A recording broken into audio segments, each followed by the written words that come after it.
Barns, that big red building with farm animals, where you would disappear into every summer for hours at a time.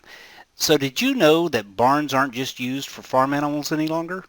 And to help shed light onto that question, I have Chris McDonald from Barns with us today. Chris, how you doing? Doing real good, Ken. Great. Awesome. I'm glad you could be here with us. So Chris, I get questions every day that I thought maybe you could help answer. Certainly. Can you describe the kind of barns that you carry? Yeah, that's not a problem. It's we've got them in all shapes and sizes. The primary shape, you've got two shapes to it. That is the classic barn with the more rounded edges, and then you have the barn, horse barn, which has got a more angular look to it, a more peak look to it. And like I said, they come in all different kinds of sizes and shapes as far as, do you want one side enclosed? Do you want two sides enclosed? Do you want it just open in the middle? Do you want to put in stalls? And these are all metal. They're all steel frame, all steel exterior metal.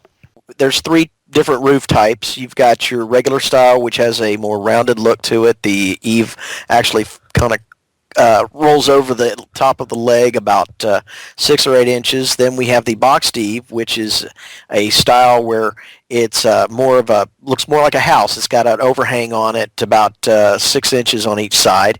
And then you have our vertical roof, which is the exact same profile as the boxed eave, but the difference is that the panels run from the peak to the eave, so they're running vertically. And that's one of my favorites, and I'll tell you why, is because it allows all that water and debris to roll off so it doesn't hang up there on the ribs.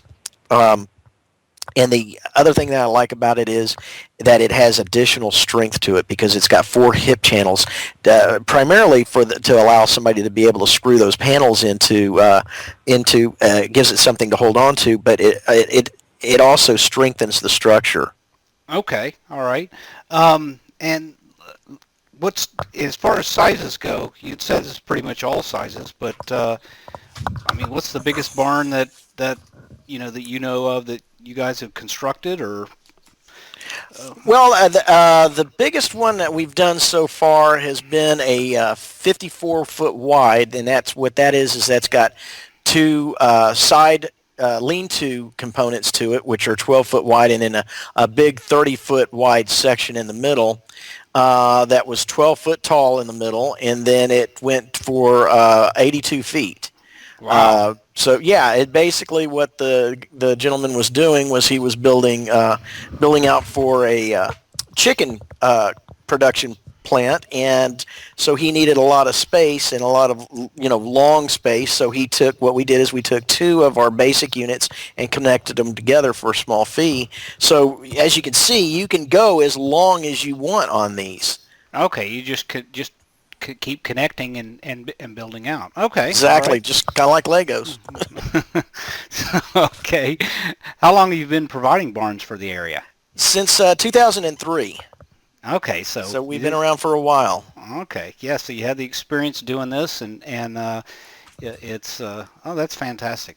So what type of things have you seen these barns used for over the years besides just what you would normally think as a to put animals in? Yeah, primarily horse and cattle, tack, hay barn. I've seen them, as I mentioned earlier, a chicken production facility, egg production. The people have all different kinds of ideas, and it's really just limited by your imagination.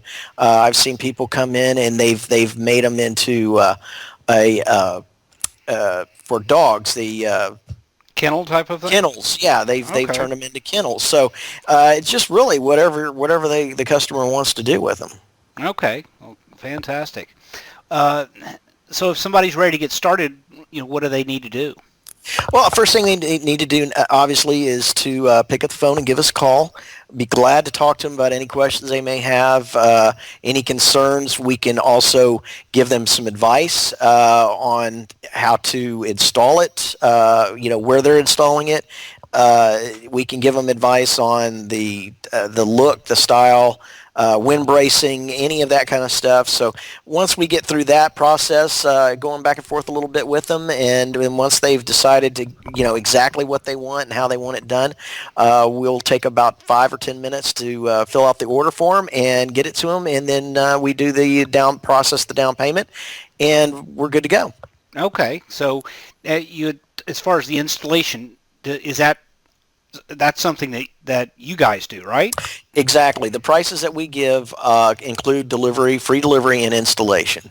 Okay. Okay. Wow, that's great. Okay. And from the time that the order's placed, how long does it take before it gets installed? Generally, it takes about 2 to 4 weeks. It just depends on exactly where you're at. I've seen it happen earlier, but really no longer than 4 weeks. It's generally right around the 2-3 week area. All right. Fantastic. Well, that pretty much sums it up as far as the questions that I've seen come through. And anyway, I appreciate your time very much, and I'm sure we'll be talking to you again soon. Absolutely. Thanks a lot, Ken. Anytime. Take care. Bye-bye. All right. Bye.